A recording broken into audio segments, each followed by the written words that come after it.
Today's bite-sized episode is sponsored by AG1, one of the most nutrient-dense whole food supplements that I've come across, and I myself have been drinking it regularly for over 5 years. It contains vitamins, minerals, probiotics, prebiotics, digestive enzymes, and so much more, and can help with energy, focus, gut health, digestion, and support a healthy immune system. If you go to drinkag1.com/live more, they are giving my listeners a very special offer, a free 1-year supply of vitamin D and 5 free AG1 travel packs with your first order. See all details at drinkag1.com/live more. Welcome to Feel Better, Live More Bite Size, your weekly dose of positivity and optimism to get you ready for the weekend. Today's clip is from episode 310 of the podcast with director of the Mind Body Medicine Center in Michigan and author of Unlearn Your Pain, Dr. Howard Schubiner. Chronic pain is estimated to affect between 1/3 to half of all UK adults.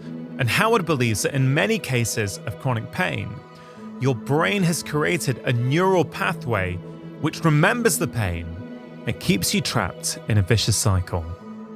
In this clip, he explains why it's not all in your head. Your pain is real, and there is absolutely something that you can do about it. This idea that when we experience pain, most of the time there's nothing actually structurally going on in our body, I think is quite profound for people, because I think we grow up with the understanding that if we have pain, there's a physical cause of that pain. What we kind of think is every time someone has pain that there must be something wrong with their body. And it turns out the vast majority of people who have chronic pain actually don't have a structural problem in their body. Most people with acute pain probably do. And if you break an ankle, you want pain. It's a message that your brain is giving you to stop. Don't walk on a broken ankle. But it turns out if you have a broken heart, you might get chest pain, but it might be due to your brain giving you the message that there's something amiss, there's something wrong in your life. The pain is not the problem, it's the solution. It's the solution that our brain has come up with to alert us to a problem. Your brain is saying, like, look, I'm worried about you. There's something wrong, there's something amiss. When we can understand that, people can understand that the symptoms they're getting in their body sometimes, and this is really hard for some people to hear, they're a blessing in disguise. They're pointing us towards something that we need to do or we need to take care of. Help us understand that. What's going on? How does the brain generate this experience of pain, and why does it do it as well? Yeah. When you break an ankle, it's not your ankle causing pain. An ankle can't cause pain. When you touch a hot stove, it's not your finger. The impulses go to the brain, but the brain decides, and this is the craziest thing, but it's true neuroscientifically, the brain decides whether to actually turn on pain or not, and it's there to protect you. It's a guy in Britain, a construction worker, jumps off a scaffolding onto a nail sticking up in the ground. The nail goes completely through his boot. He can see the nail sticking out on the other side of his boot. He starts screaming in pain. He has severe pain. They rush him to the hospital. They give him IV pain medication when he gets there. And they take his boot off, and the nail is right between his toes. There's no injury at all. Wow. Is this pain real? Yes, because all pain is real. All pain is created by his brain, and his brain predicted, and the science of the brain is called predictive processing. His brain predicted that he should have pain based on the nail. It just made an error. But it created this pain, and the pain is real. Never underestimate the power of the brain to create severe symptoms, severe pain, severe fatigue. Research shows, neuroscience research shows that emotions and stress activate the exact same parts of the brain as does a physical injury. That's how our brain works. So the pain that occurs due to a fracture is exactly the same as the pain that occurs due to a stressful situation that occurs in our life. It's real pain, and it can be severe pain. And that's what people say. How can the pain be so frigging severe and not be due to a structural injury? It's amazing, but it's true. We see it every day. Yeah, and that's, I think, the power of a lot of your work, a lot of your research is helping to give scientific validity to something that many practitioners have experienced, many patients have experienced, that emotional pain, emotional injury can totally manifest as physical pain. You can't understand pain unless you understand how the brain works and how the brain can create a cycle of pain due to neural circuits that get activated due to stress and emotions and life situations. And then it continues to get activated by this vicious cycle of pain leading to fear of pain, which leads to more pain. In the US, 25 million people suffer with chronic headaches. And so if you have headaches, you think there must be something wrong. There is something wrong. You have pain. As physicians, we know there's certain structural problems that cause headaches. But the vast majority, 95, 98% of people with chronic headaches don't have a structural disorder. And the pain that is experienced in chronic headache and migraine and irritable bowel syndrome and fibromyalgia and chronic pelvic pain, and we've done research in looking at the causes of these, and most people with neck and back pain, we'll talk more about that in a minute. The pain they experience is real. It's not imaginary.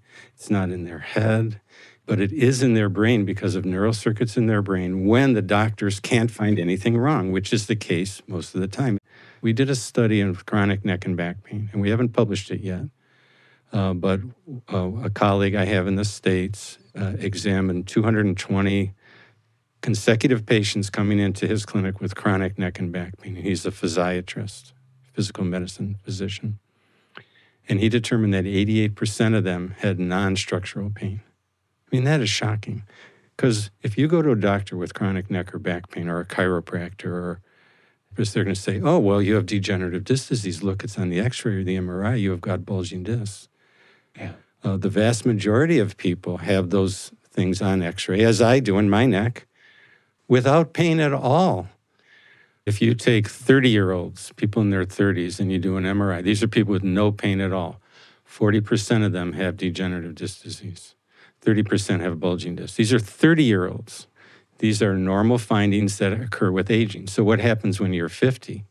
50-year-olds, 80% of people have degenerative disc disease with no pain. 60% have bulging discs with no pain. 30% have herniated discs with no pain. These abnormalities go up to 90% when you're 60 and beyond, but these are people without any pain. It's like saying you've got wrinkles on your skin, and that's the cause of your headaches because you have wrinkles, or that your hair is getting gray, and that's the cause of your migraines. But it also makes people worse. If you have back pain, the more fearful you are of it, it's going to get worse over time. Because the neural circuits in the brain, you're getting a positive feedback loop, whereas pain leading to fear, focus on it, worry about it, frustration with it, it actually makes it worse because that's how those neural circuits work. And it's all out of, I don't know how to say this nicely, but not understanding the brain and not understanding the data, the scientific data we have about these MRIs. I have found, like you, Howard, I think that many cases, arguably the majority of cases with chronic pain, can be healed. In my experience, at least, I'd love your view on that, without using any medication, if you take time to help the patient understand what's going on, get to the root cause. I mean, what would you say to that? Exactly. It's 100% true. And we have data now showing that. But the most important thing is that it's not all in your head. When a doctor says, or anybody says it's all in your head, it's cruel. Yeah. And it's ignorant because it implies that it's their fault, that they want the pain somehow. The brain can produce anxiety and depression when we're under stress, obviously. The brain can produce fatigue that can be severe and overwhelming. And we see that all the time. The brain can produce eating disorders. The reason that my patients and your patients have these conditions is because they're human.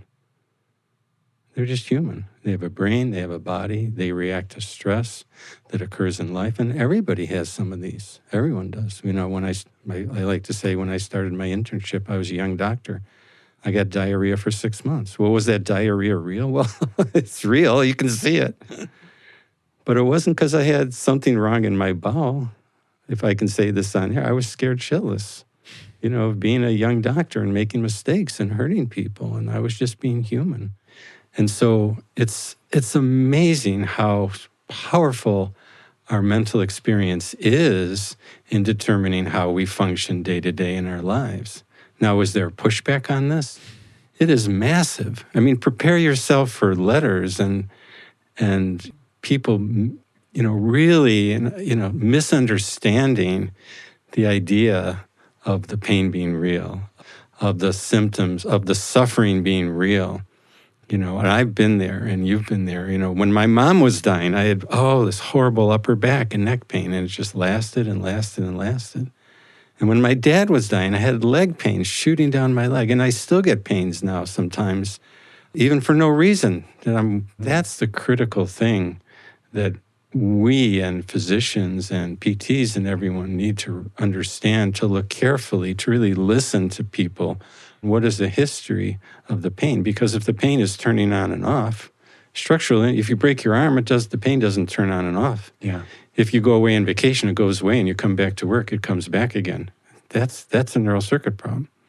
If the pain is triggered by stress, if the pain is triggered by the wind or cold or the weather, you know, there's all these signs and clues that we have as physicians and other professionals to listen to people intently and make sure that we've ruled out a structural problem. I'm a physician. We're both physicians.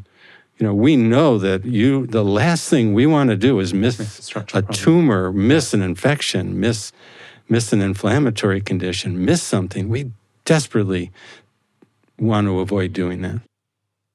Now, I know so many people will be suffering, or they'll have loved ones who are suffering with some of the chronic pain symptoms and conditions you've mentioned. You've mentioned that it's important to properly evaluate a patient who's suffering with chronic pain because, of course, there might be a structural component that is amenable to some sort of treatment. Yes, of course. I would strongly recommend your book, Unlearn Your Pain. I think it's really easy to read. It's got the research. It's got some really great practical exercises. A big theme throughout this conversation is that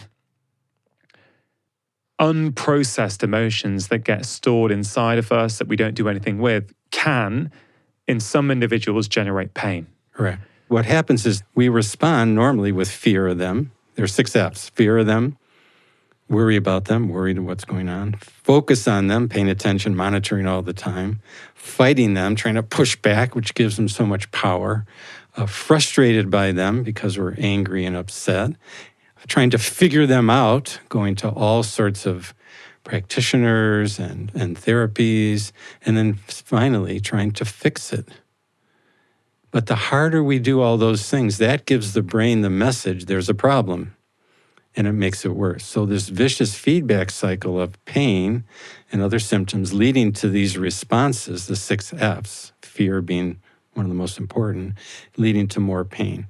So when we interrupt that cycle by giving the danger signal in the brain these calming and safe messages, and that's what pain reprocessing is at its core. And we've got a whole bunch of techniques of how to do that so that people can, do this, change your relationship to the symptom and see what happens. And then when you start investigating, looking, hey, it hurt then, but it didn't hurt then. Oh my God, it is my brain. Oh my goodness, I'm going to be okay. And then there's that relief. I imagine even that knowledge alone, even if you do nothing else, even when the penny drops inside you that, wait a minute, this is nothing serious physically, this is not anything structural, I'm okay. Even that must also help in and of itself, I would imagine. The answer is yes. Just knowing that you're okay can, in maybe 10, 15% of people, just turn off that danger signal. Where do things like journaling and meditation fit in here? Yeah, so once you've done the understanding part of it, and then you start doing this pain reprocessing part of it, of lowering the fear reaction, beginning to start moving again. The pain is not the enemy, is our message. So if you have a child lying in bed fearful of a monster in the closet, you're not going to be mad at the kid, hopefully. You're going to open the closet door, say, look, there's no monster. You're okay. Lie down with them. Tell them you love them, that you're okay. Read a story, get them to laugh.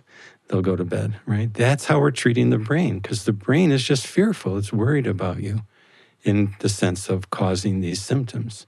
And we do this right in the office. And I've got videos of folks in my office where, they're having pain with bending over. And then I have them imagine bending over. And then it hurts. And say, oh, you're imagining bending over and it hurts. Your brain is afraid of you bending over. Oh, yeah, that's what's happening. And now tell yourself you're safe and you're not in danger, and smile and bend over 5 degrees and then 10 degrees. And pretty soon they're bending over, because those neural circuits are changeable, because it's not a structural problem. That's amazing that we see this happening on a oftentimes really quick basis. Not always, but oftentimes. Yeah. So this is this pain reprocessing part. Now, meditation can fit into that, because we use mindfulness meditation type practices in this work. And I've been teaching mindfulness since 1999, and everyone should learn mindfulness. There's no one who's studied mindfulness who doesn't agree with that. Children, everyone should learn it. But the fascinating thing, Rangan, is that in research studies, mindfulness has not been particularly helpful in reducing chronic pain. Why is that? Because none of them are doing the first step of the assessment of categorizing the pain into a neural circuit problem as opposed to a structural problem. So when you do mindfulness, you're noticing your sensations in your body, but it hurts, it's painful, it's uncomfortable, and you're interpreting those sensations as being dangerous because there must be something wrong with you. You're not getting better. So you have to reframe first. Yes. You have to recategorize the symptom into basically, and this, again, I'm doing this saying this word with love and compassion. And the reality is that this symptom, this pain or whatever it is basically a thought. It's basically created by the brain. And now if you can observe that, now you can step back from it and observe it and just watch it and not try to fight it and be frustrated by it, but set that aside and then be with it and see what happens. And then maybe it shifts. Maybe it gets a little worse. Oh, my brain just made it go up. Oh, that's interesting. What's going to happen next? Oh, it just went down. Oh, that's interesting. Oh, it moved over here. Okay. And all of a sudden you see, and then it really, as you said, it drops. All of a sudden you get it. Then we can get into the emotional side of it, because you mentioned journaling. So journaling is part of the techniques that we would use on the second part of the treatment, not the pain reprocessing part, but the emotional awareness and expression therapy, which we've developed and worked on. It has components of intensive short-term dynamic psychotherapy that my friend and colleague Alan Abbas is the foremost researcher and teacher in the world on that, plus some internal family systems work as well. So if you put kind of those things together, you start to deal with the emotions of it. And that's a whole nother area that can really lead to healing on the inside. Yeah. Not just recovery from the symptoms, but using the symptoms as a way to decide what's important in your life. I feel that what you have done, certainly to me, is help people feel less alone. That actually, no, your pain is real. Yes, maybe your doctors haven't found anything structural. Maybe you think you're going crazy with pain, but you're not. Mm-hmm. It's just that no one's helped you yet get to the root cause. If you want to solve anything, you need to get to the right cause. And maybe there's other medical paths that you haven't tried yet. Let's sort it out, and let's just take it step by step and let's see what happens and let's investigate. Once you have this kinds of information, now you can look at what's happening over time and you can look for those experiences that you can have which show that, oh, the pain, this happened in my life and the pain went up, or this happened in my life and the pain went down. Yeah. Or it's inconsistent. Why is it happening sometimes and not other times? And now that you have a framework for understanding that, you can say, maybe it is my brain after all. Wow, wouldn't that be something? Yeah. Then it's not for everybody. And I don't expect that everybody who's listening is going to like, oh, yay, we found the way. But some people will. Yeah. Some people will. I guarantee that. Hope you enjoyed that bite-sized clip. Hope you have a wonderful weekend, and I'll be back next week with my long-form conversation on Wednesday and the latest episode of Bite Size next Friday.